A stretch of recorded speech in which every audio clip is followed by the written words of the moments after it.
All right, here's a story for Passover. I don't know if there's going to be a story all the time. This is Beli Neder. This is the third day in a row.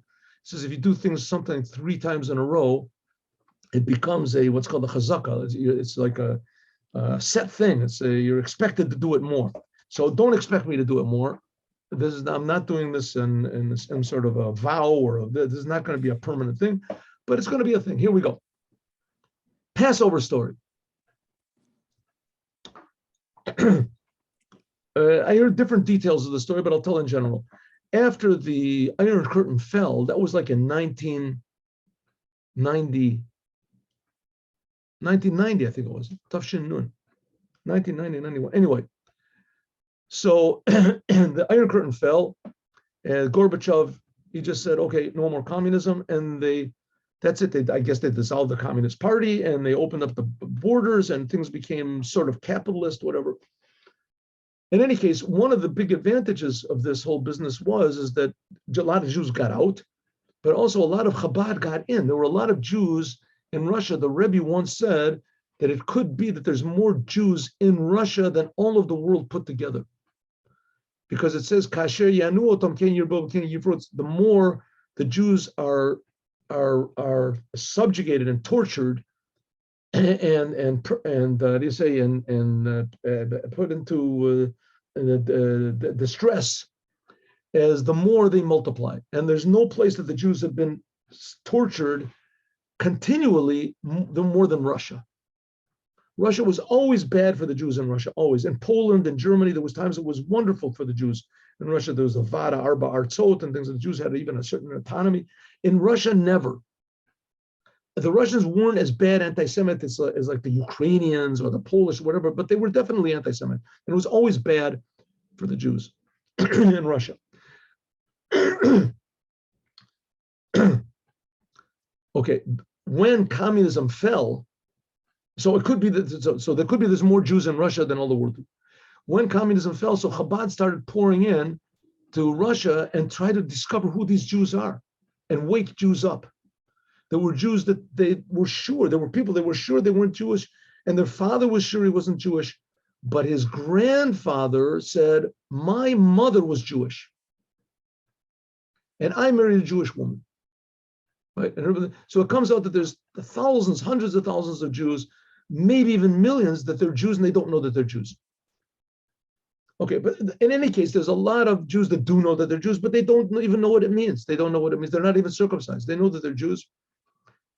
So comes Chabad, and one young man, one center over there, so he invited people to come in and make Passover Seders.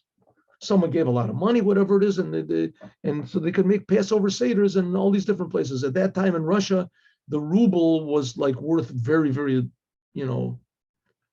$1 was like a fortune. You have $1 that was like a fortune. It was like people would, anyway. So a young man, a Chabad man, he went with this, maybe the chief rabbi of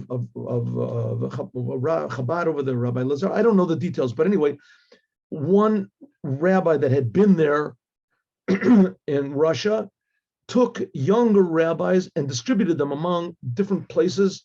He went with them and gave each one of them someone to translate, and arranged it in each place that there would be a Passover night. He gave money, and he gave workers, and he paid workers, and everything. So they went to one town, and in this town they went to the mayor, and they said, we're Jews who want to make a Passover Seder. How many Jews are there? He says, I don't know. Niznayo, I don't know how many Jews there are. He said, we want to make a Passover night. He said, well, in Russia, it's not a good thing to be a Jew. So anybody who says they're a Jew is probably that they're Jew. We're making a Passover night Seder. How many people do you think will come? He says, is there going to be food? Yeah, there'll be food. He says, could come 500 Jews who come. He says, okay, probably a lot of non-Jews also came. In any case, 500 Jews will come. Have you got any building here big enough for 500? No, there's no building in this place. There's a theater, but there's all the chairs are set to the ground. So, but when we were coming in, we saw one big building that was all abandoned. What's that? He said, oh, that was the communist center. That was the communist center, the meeting center, but it hasn't been used for 10 years. There's no electricity, there's no water. It's filthy inside, and there's no it's dirty. And he said, "Oh, that's the place we want." He gives the mayor like $50. The mayor says, he sees the $50. Sure, of course. What's the question? You can fix it up. It'll be wonderful. But it's a good idea. So they get workers. They fix the place up. They attach the water. He pays a couple more dollars. And sure enough, the night Passover comes and 400, 500 people come. And the tables are all set. And then there's wine. And then the wine it says boiled because anyway. And there's matzah and everything. And they come in, and the young man is standing in front of everyone, and it was built, I guess it was the communist center, so the acoustics, I guess, were good. The one person would speak. However it is, anyway, of course, it was without a microphone. So everybody's sitting, and they're all happy, and they're singing songs, and this, and so he starts to explain the night of Passover, and how the Jews were slaves in Egypt, and how they got out, and we drink the first cup, and we drink the second cup, and we eat the matzah. He says, now we're going to pour the cup of Elijah the prophet. Cup of Elijah the prophet. This is what's called the fifth cup. You don't drink it. It's the fifth cup. Now we're going to pour the cup of Elijah the prophet. Elijah the prophet is going to come and announce the Mashiach. Mashiach is going to gather all the Jews from all of the world, and he's going to bring all the Jews, wake up all the Jews in the world, and draw them all to the Holy Land, and there's going to be a holy temple. And everybody sees the young man, the translator is translating, and he sees all these people are looking at each other, and they're sort of smiling. One man stands up, and he says in Russian, he says, young man, we are very grateful to you for the wonderful food, the wonderful evening, the stories you tell, and the historical ideas. And we're very grateful, right? Everybody says, oh, yes, very grateful. And the food was very tasty. Yes, the matzah, not so much people there. But what you say now about Messiah gathering the Jews, he says, this is not a story for us. Please don't expect, nothing against you, but don't expect us to believe such stories like that. Stories for like little children or maybe old ladies that don't know anything. Here you're standing at the crowd, probably you don't know. These are intellectual people. We're professors, we're doctors, we're lawyers, we're teachers. These are people with thinking people understand this is not for them. This is stories for, fairy tales. So he said that the young man, the translator translates for him, the Chabad fellow was not at all, and he said, disturbed by this. He said, my dear friend, I want to ask you a question. He says, yes, please. And the man says, listen, nothing against you. Yes, I understand. We're all friends. Good. They're wonderful. What you said is very, very, very proper.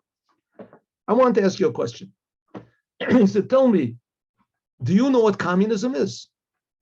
The man looks, he says, communism, of course.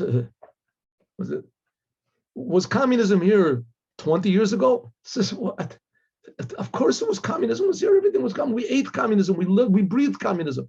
Everything was communism. 20 years ago, of course.